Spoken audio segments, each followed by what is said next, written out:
Well, if you live anywhere near Woking or all the way over to Purbright, Brookwood or anything like that, and you want to get to Wisley easily, there is no easier way. So just hit the canal, turn left, follow it downstream till you get to the River Wey in Byfleet, turn right, and then when you get to the pub on the lock, the Anchor, you then turn left, and that'll take you straight to Bisley.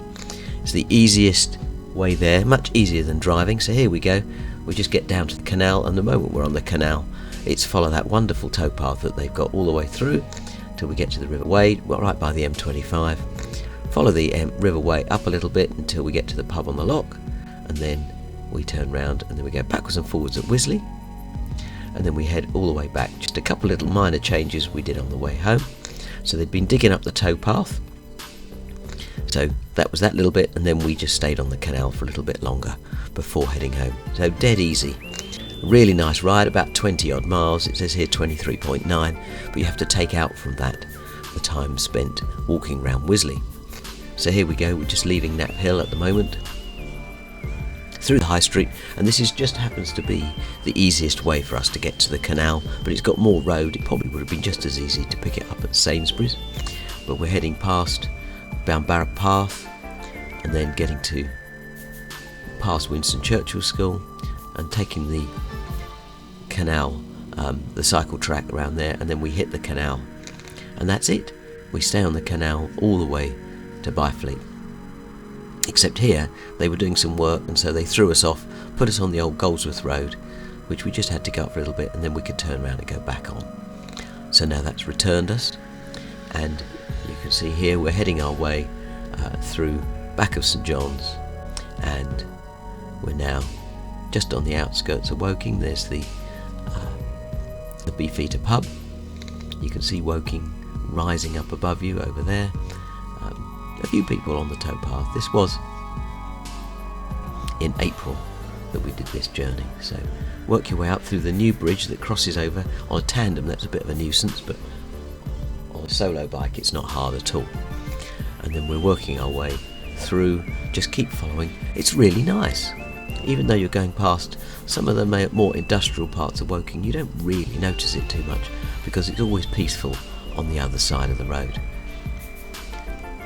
Then when we get away from the semi-commercial and industrial, we get to more rural or suburban places where there's a lot of people who are doing, have got the bigger homes, and you start to see boats arriving at the bottom of their gardens. And there's usually only construction, buildings on one side of the river, the canal or the other. So we're working our way along here, start to pick up a few canal boats. There are occasionally times where you have to cross a road, but most of the time you go underneath the road. So here we are, working our way through over the back, and it won't be long. There's Triggs Lock, and it won't be long after these canal boats here that we hit the River Wey. So over the road here, back down. Now this bit, when you've got a tandem, we can't get through the chicane easily enough, so we had to come through the outside. Okay, so we weren't able to get the tandem through that bit, but you can now see though we've rejoined the towpath, and there's the motorway ahead, and we go over the footbridge, and then we're just going to turn right, and we're going to go upstream, and you go underneath the narrow tunnel, not underneath the really big one because that'll take you all the way to Walton-on-Thames. And this bit of the canal of the River Wey Navigation, the surfaces are generally not as good, but we stopped at the lock here just to have a look at the boats and generally see what was going on. This is Parvis Wharf, as you can see, and then we carried on along the towpath, and you don't really have to do too much thinking really, just follow it along. It's very quiet, quite tranquil, and eventually you get close to the marina, which is at Wisley. So you can see here quite a lot of open fields on the right, and there are a few times when you have to go over, and quite a lot of families are cycling down the path here. Okay, so we head round the corner, there's our marina coming up, and we'll hit the Anchor pub here, so we just get off and we turn left down the road, and we just follow that for a mile or so, and it's really easy riding. Before you know what's happened, you're in the village of Wisley, and we're just going to take what looks like a path, a footpath that follows on the right, just after all the houses.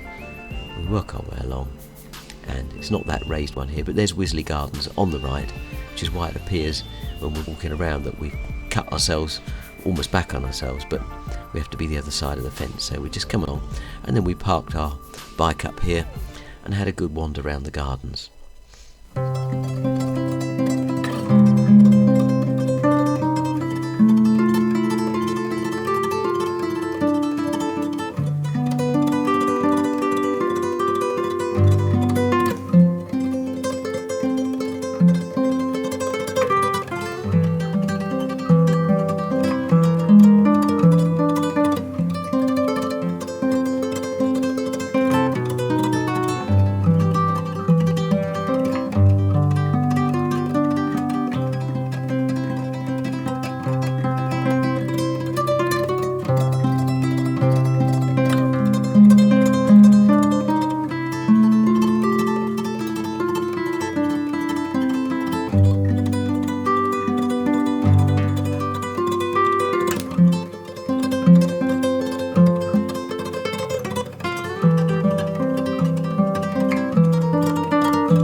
So after tea and coffee, we start heading our way back, and I've speeded this bit up a little bit, but you can see the route home. Sadly, there was quite a lot of condensation by now inside the GoPro, because it's supposed to be a waterproof housing, but I think it had just changed temperature.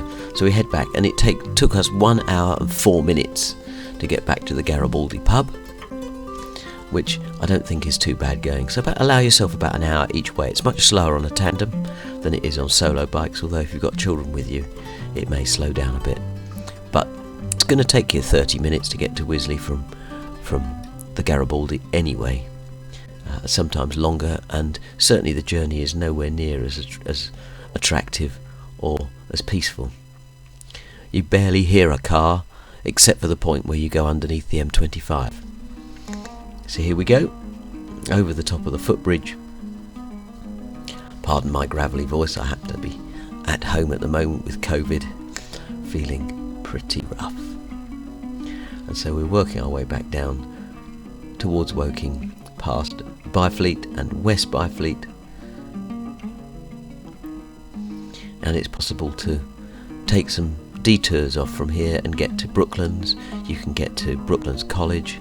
There's lots of different ways you can go to Woking. Sixth Form College is not that far from the centre of Woking. So it's a great way in which you can get out and get about. So we followed this chap for a while, didn't want to spook him with his child on the back, and then he stopped, I think because the child was crying, and then off we go. So we're heading towards Woking now. It really is very grainy, this bit of footage, but back underneath the big road bridge, and now it's not long before we hit Woking. Here we go, up over the new bridge. Now we're down by the World Wildlife Fund Centre, and we head our way along out through the back of Horsell, and from Horsell onto the edge of St John's, where all the locks are.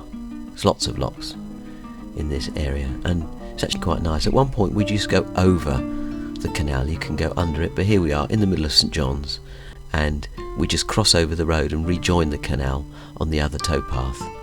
And now we're following along until you get to the end of Black Horse Road by the tunnel there. So we're following the railway now, and the reason we did that was because it's nicer. So we've now left it, we've joined Hermitage Road. Now we're on Lower Guildford Road, heading in towards the village of Knapp Hill, and just get to the Anchor pub. So there's 2 anchors, one at each end, and now head up the high street, and there on our left was the Garibaldi. So here's a summary of the route. we should start wherever you fancy, hit the canal as soon as you possibly can. So in theory you could do this trip from Deep Cut or somewhere like that, and we just headed our way up, turned left and then followed downstream to the River Wey. Once you're on the River Wey, then you turn upstream on the River Wey, and we head out towards Wisley when we get to the Anchor pub at that end. So thank you for joining us on this ride. You'll see here the details of what we took. It worked out 24.5 miles. You'll find that Relive and Komoot and Strava all give you different figures for exactly the same bit of recording, but there's almost no climb at all. 200 foot altogether over the whole journey. So we look forward to seeing you on our next ride. Take care and bye.